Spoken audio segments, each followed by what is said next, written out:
Hey everyone, Alex from Android Central here with a new 5-inch phone from LG. This is the Optimus View. As you can see, it comes with this little pen thing here, and it's LG's answer to the Samsung Galaxy Note. So it's a 4x3 orientation device. It's kind of a bit of a weird squarish shape. We've got a 1024x768 display in the front. Looks pretty nice. It's an IPS panel. LG always does really nice screens. That's no exception here. So on the front, we've got these 4 capacitive buttons down below: menu, home, back, and search. Around the side, we've got volume rocker.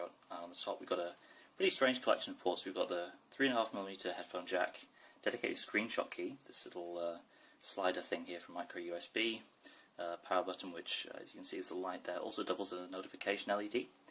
And the craziest part of all, we've got this fold-out aerial, which you can use to pick up Korean TV stations and radio broadcasts. There's a dedicated app on the phone for that. So heading around the back, we've got 8-megapixel camera, LED flash, LG branding here, and this is SK Telecom's 4G LTE logo. This is the Korean version of this phone. Also got this area here, we can put a SIM card in. This phone is a CDMA and LTE device, but works just fine on international GSM networks as well. So let's power on the View and take a look at LG's software. We can use the capacitive stylus anywhere we like. Unfortunately, unlike the Galaxy Note, it's not pressure sensitive and there's nowhere to clip it into the actual device, so that's a bit disappointing. But here we are on LG software. It's running Ice Cream Sandwich. This phone actually shipped with Gingerbread, so it's recently had an OTA and it's changed an awful lot really. It's also got an update to LG's Optimus UI 3.0, and that's a big update for this phone.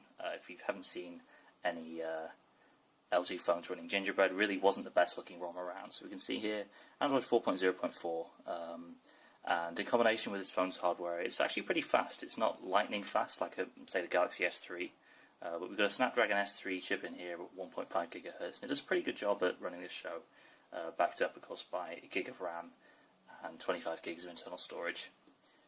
So taking a look around the software, we've got some customizations from LG here, but nothing that strays too far from the ICS design guidelines. We've got some settings widgets up here, and we can change these around and customize them.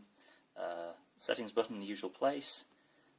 Really, this draws a lot of inspiration from stock ICS, although it definitely has its own look and feel.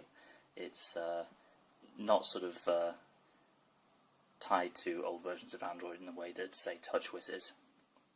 In terms of preloaded apps, there's a lot of stuff from SKT that we've disabled for this video. We've got the TV app, that doesn't actually work. We'll see how that might work if we can load it up. We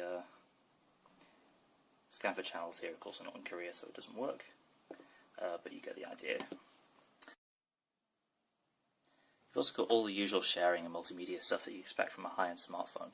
So SmartShare, which is basically just LG's DLNA stuff, you can share with different devices on your local network. Also has NFC support, which you can turn on for device-to-device transfers and also payment methods. And there's a built-in LG Tag Plus app, which you can use to set the phone to do certain things or turn certain settings on or off based on contact with an NFC tag. Again, pretty standard stuff for a phone with NFC.